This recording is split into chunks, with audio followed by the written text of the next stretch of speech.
Hello friends welcome back to university classes आउ पिला माने जदि आपण माने आमर चैनल के पहला के आसन तो आई रिक्वेस्ट एवरीवन कि प्लीज काइंडली सब्सक्राइब आए चैनल के सब्सक्राइब कर पको वीडियो टे जल्दी शेयर कर दियो कानी कि आमे आज डिस्कस करमा तमर पॉलिटिकल साइंस ऑनर्स रो DSC paper 1 okay DSC paper 1 जेंटा कि हमन ऑनर्स पेपर है सो पिला माने आई होप कि तुम मान कोर पेपर 12 एग्जाम भल जाइतिबा कानी क्वेश्चन भी बढ़िया आसला मुझे देखली तो क्वेश्चन काफ़ी रिलेटेबल थिला जेंटा आम डिस्कस करथिला तो चलो फटाफट आम आज भी डिस्कस करी पकामा आ तुम प्रीवियस एग्जाम लगी तुम रेडी हो okay so first one question दीचे पिला माने these are the inalienable fundamental rights which every human being is entitled to have simply because he is a human being पिला माने देखो मुझे आंसर टी बाहर करी ना पारी तो आई रिक्वेस्ट कि पिला माने समस्ते निजे आंसर टे बाहर करी पकाबो ओके नेक्स्ट जिमा में क्वेश्चन कि the universal declaration of human rights was adopted by the general assembly of the United nation on 10 December dash है डिसेंबर केते तारीख रे 10 डिसेंबर तारीख रे जिन कराइला सेटा केबे दिया जाइतले बोला कहै आ next the generation of the rights is the socio economic and culture rights okay the dash generation rights generation of rights इटा केना दिया है अधिकार रो डैश पीढ़ी होचे सामाजिक एटा बोलकरी नेक्स्ट आमे जिमा लिखा है कि the universal declaration of human rights is available in more than 15 languages इटार ऊपर भी क्वेश्चन आछे देखो तापर देछि कि नेक्स्ट काना कि पिला माने mister widow of the late American president was active for the successful materialisation of universal declaration of human rights okay इटा माने तुमको हेल्पफुल ही पारे नेक्स्ट जीवा में जी रे क्वेश्चन पचार कि पिला माने in dash part of the Indian constitution and the fundamental rights are provided okay तापर आमे देखिबा initially the dash is a specialised agency that dealt with the problem of the refugees okay केन हिसाब रे तुमको करा जायसे बोली पिला माने तुमको दिया हिचे क्वेश्चन तुम माने भल से करि पारथबो next in the year dash international refugee organisation was replaced by a new agency known as international protection of refugees okay तो मैंने तो पढ़ी तो तार विषय डिटेल्स रे आ जदि नहीं तो तुम टिके इटा सर्च करि पकाबो गूगल रे आंसर मिल जाबा पिला माने नेक्स्ट हला कि the statue of unity United nation high commissioner of refugee UNHCR was adopted on December 14 1950 and the office came into being 1 January इटा दीचे क्वेश्चन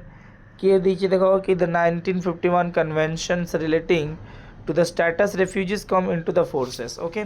सो हड़बड़ रे हमको क्वेश्चन मिली पिला माने जल्दी जल्दी से सेतिपाई मी सॉरी कहूचे कानी के आंसर बाहर कर नहीं पारी तुमको मन को हेल्पफुल ही पारता था तो आई होप कि क्वेश्चन आनी के रहसे सेतिरे तुम मैंने प्रिपेयर करि पारबो नेक्स्ट अच्छे तुम लास्ट वाला कि dash classify the arm conflict as either international arm conflicts an ISA जेनटा और non international arm conflict NISA इतर विषय किए क्लासीफाई करथिला बुझि पालो भावर डैश श्रेणीभुक्त होते केते श्रेणीभुक्त कि काणे कि सेटा ऊपर देखाइछि आउ इने दैछि तोर पार्ट 2 रे पिला माने आंसर 8 एनी क्वेश्चन कहिछि 2 to 3 सेंटेंस रे लिखवार छै मैक्सिमम 2 मार्क वाला है बेसी लिखे के टाइम वेस्ट करबा नै न 2 रो 3 पैराग्राफ हबा डिफाइन ह्यूमन राइट्स तबरे कहिछि why human rights are inherent देखो ध्यान से देखो पार्ट 2 रे जेंटा थिसे पार्ट 3 रे भी सेटा थिसे ओके ह्यूमन राइट्स डे केबे ऑब्जर्व करसन तार ऊपर लिखवार अछि article 1 of the universal declaration of human Rights काना है पिला माने right to the constitutional remedies in Indian constitution काना है तार ऊपर दिया है question writes the provision in Indian constitution who is a refugee आम रेफ्यूजी कहा के कहूँ define the international refugee law okay सेटा काना है तार विषय डिक्लेयर कहूचे next what rights do refugee have okay तार पर आसे पिला माने define the international humanitarian law काहे कहबा तापर पार्ट 3 रे अछि तुमर देखो इटा सब क्वेश्चन माने दिछे पार्ट 3 रो कि economic social and political rights cone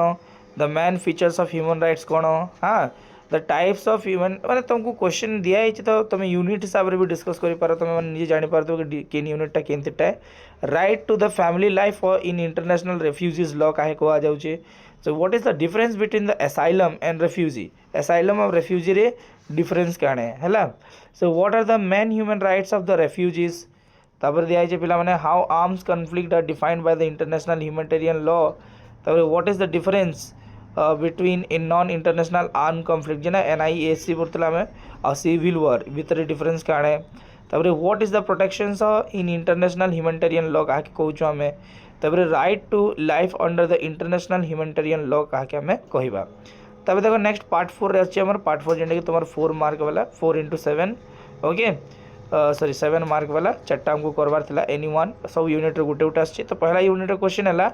define human rights discuss the phases of the evolutions and development of human rights कोइ छ पिला माने। तापर right an essay on the 3 generation of rights okay 3 generation of rights ऊपर लेख question कोइ छ तमर एसे लेख कोइ छ।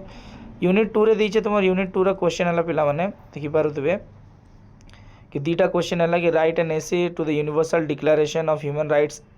आर राइट्स रिकॉल जहाँ लिखाई है तुम क्वेश्चन ऊपर दिए कॉन्टेक्स्ट ऑफ कल्चरल रिलेटिविज्म कहा के question make an analysis of preamble to the universal declaration of human rights कहा को कहबा।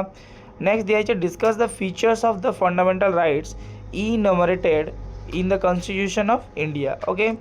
तब लिखाई पिला माने discuss the constitutional provision relating to the fundamental rights in the human South Africa constitution दिया है पिला माने। नेक्स्ट आम जा 4th नंबर क्वेश्चन काଣା છે તમાર कि why the 1951 convention of refugees law is important define the refugee which was defined by 1951 लिखाई છે कन्वेंशन। तापर लास्ट क्वेश्चन है पिला माने कि what are the provision of international humanitarian law and under the Geneva convention in